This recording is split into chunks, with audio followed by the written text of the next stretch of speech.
And something else I really like is Airstream trailers, and I've been looking for one of these for ages, but you'll always see a few polished aluminum trailers at Monterey, and they look right at home with some of these vintage cars. And I wanted this one. Looks like it's done up as a whole race shop here.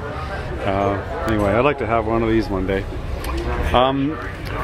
Another one of the real investment grade cars, if you got a couple $1 million to invest, is one of these Alfa Romeos. So there was this is there was a 6C, and then there's an 8C, and then that's the cylinders, so 8C or 6C, and then there's they have the number, so it could be a 8C 2300, which this is a 6C, and they have wonderful twin cam engines, and you can see the supercharger bolted onto the front of the crank with these lovely finned aluminum exhaust manifolds, intake manifolds. Anyway, really great car. You need lots and lots of money to drive your pre-war Alfa Romeo. And they have one of the nicest sounds of any car. They're just wonderful machines. And again, the gratuitous shot of the Bugatti. So this one, you can also see the big supercharger on the side. This is mounted on the side you can see the gearing off the front of the crank with the shaft for the supercharger, and then the air pressure gets blown into the intake manifold there. But this one doesn't have any engine turning on it. On the firewall it does, but not on the heads. But again, a wonderful car. And here's another Alfa Romeo.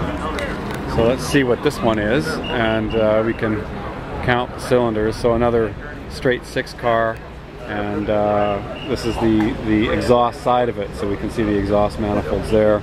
Supercharger this time is in the front, and isn't that interesting? And then the carburetor's there right before the supercharger. A really neat car. Some great livery on this early 70s Porsche. So the Martini company, for Martini and Rossi, so they made vermouth. They were big into motorsports, and they sponsored Porsche and Lancia and well, a few other cars too. But it's probably the coolest racing livery, at least in the 70s anyway. And this looks like it's either 911S or an RS. Here's an RSR, and it also has some famous livery. Brumo's Porsche is a Florida Porsche dealer, and they had Peter Gregg, I think, who was one of the most winning Porsche drivers. And Brumos is still in business, but these were 3-liter, normally aspirated cars. The turbos, which came out in the mid 70s, they were based on this car in terms of their body and their suspension. But this is a mechanical fuel injection, so you can see that the butterflies are on slides, and no turbo, and you can see the big red intake trumpets as well. Really simple engine bay compared to the production cars. About 300 horsepower, and fortunately these cars are like $500,000 now. But anyway, great car. Maybe only about 2,200 pounds or something. This one was driven by Hurley Haywood, and I think Hurley Haywood is still employed by Brumos and still takes customers out on the track days and so on. Turned a 911 RSR into a 935. They would have substantially changed the structure of the car. So if you see all this tubing back there supporting the engine, it's got nothing to do with a production car, and the fan lies flat, so it better cools the 6 air-cooled cylinders. And then you can see all the welded aluminum ducting, and that's for the intercoolers. and those actually were plumbed inside the car. I don't know if you can see that, but that was the only way that they could make room for them. And you see that big knob right there, that would be the boost controller. So, and this would have had a longer body on it, and this is probably one of the later 935s, because you can see the 911 bumper sort of peeking out behind there. But this would have been maybe in the early 80s, no, 1979. So this is the year that, again, this car won Le Mans. These are some more French cars. This is a Delahaye, and this is a Talbot, and a Talbot Lago. So Talbot became Talbot Lago when Anthony Lago, who was an Englishman, I believe, got involved. And I believe this car is what we would call a T26. And they made, actually, this engine, you can find it in some production Talbot Legos. But what a great valve cover, huh? And great noise from these cars. One of my favorites. And this is a Talbot as well. Look at the size of this engine. I'm even thinking it's not a passenger car engine. It just looks too massive for that. This might be an Aero engine car. In the seat here, there's a flyer for the Mullen collection. So it's Peter Mullen in LA, who has a thing for French cars, and he built a beautiful museum. He's the guy who bought that Bugatti that sunk in the bottom of the lake as a centerpiece, and all exquisite French cars, a lot of Art Deco stuff, Talbot Legos and Bugattis and so on. And he was the guy, I believe, that paid $35 million for the Bugatti Type 57 Atlantic car. So I'm going to guess here that all these are his cars from the Mullen collection. So this is probably worth a look. Another Bugatti. And I think they're starting it up right now for this guy. Maybe not. Demonstrate his skill with the starting. This is an interesting car too. It's a Shelby King Cobra, which I think is credited as being the first Can-Am car. So it really owes nothing to what you think of as a Shelby Cobra, because of course it's mid-engine. There is another one of these cars in the Focus Auto collection, and I think he's just getting the body made for it. But this car dates from 1963, and I believe it was designed by Pete Rock, who's still around actually. But an interesting and significant car. Here's a Mercedes 123 Benz, and you're allowed to bring in, your own personal cars if you're a race entrant.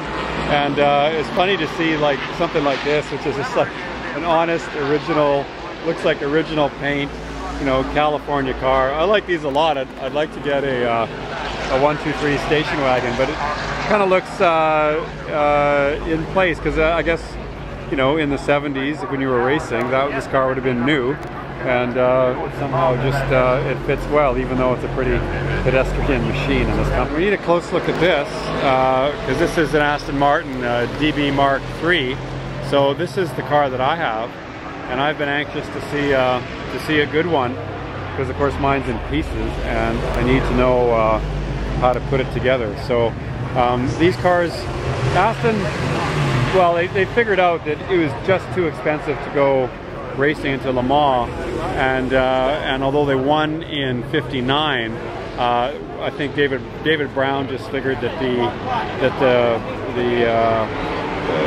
cars were too dissimilar, and so that there was a limited benefit of racing, because the racing cars grew less and less like the road cars over time. But in 1959, and that's this year, Aston did win Le Mans with Carroll Shelby. So this is actually the same year as my car. So I'm going to stop and take about 1 million photographs of it, because it looks really correct. And this is one of the granddaddies of all the historic race cars. So that's a 250 Ferrari GTO, and you'll need somewhere between about 15 and 25 million to buy one. 37 made, and there's a lot of them here today in Monterey, because it's the reunion for them. And so I'm not sure how many will be raced. I remember seeing about 22 of them show up for a race, I think 5 or 6 years ago, so maybe we'll see that many. And then here we have, that's another 250 short wheelbase car. And then we have a pre-war Alpha race car. So that one's worth about 3 or 4, that one's worth about 20, and that's another 3. So a lot of money. This is funny. In the 50s, there were Coopers, were really fast race cars, and then somebody put a Porsche engine in a Cooper, and they called it a pooper. So that's this car right here, which is pretty amusing.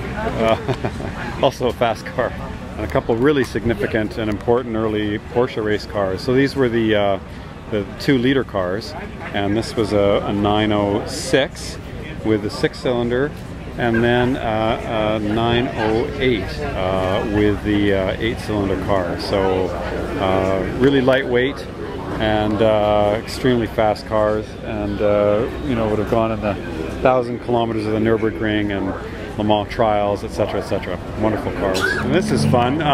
Remember, in Monterey, there's not going to be any fakes. So here's a row of Cobras, and I haven't seen this many Cobras parked together ever. So they'll of course all be in their own race. So that'll be one of the exciting races of the day. Fun. Well, and here's some more fancy cars. So another couple of GTOs. These ones with a notchback, they're a little bit of the later car, and they made 250 GTOs, and they made, I think, maybe 2 or 3 330 GTOs.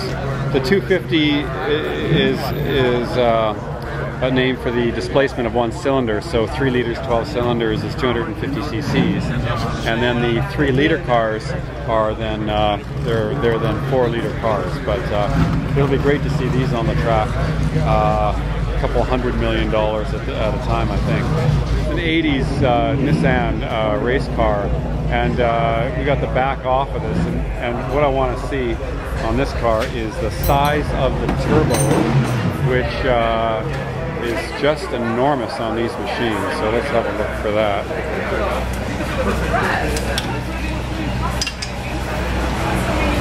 Look at the dry sump on it.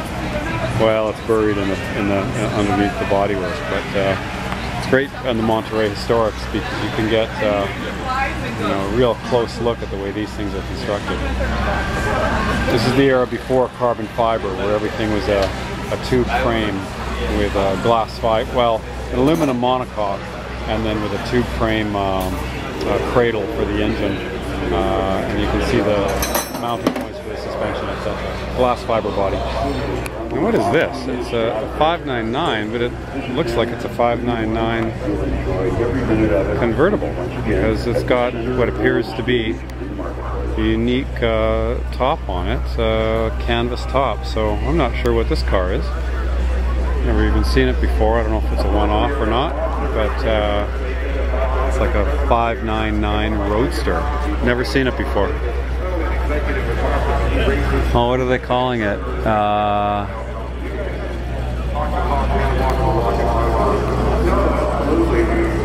Aperta? Well, we'll go have to Google this one, but it made it to Monterey before I figured out what it was.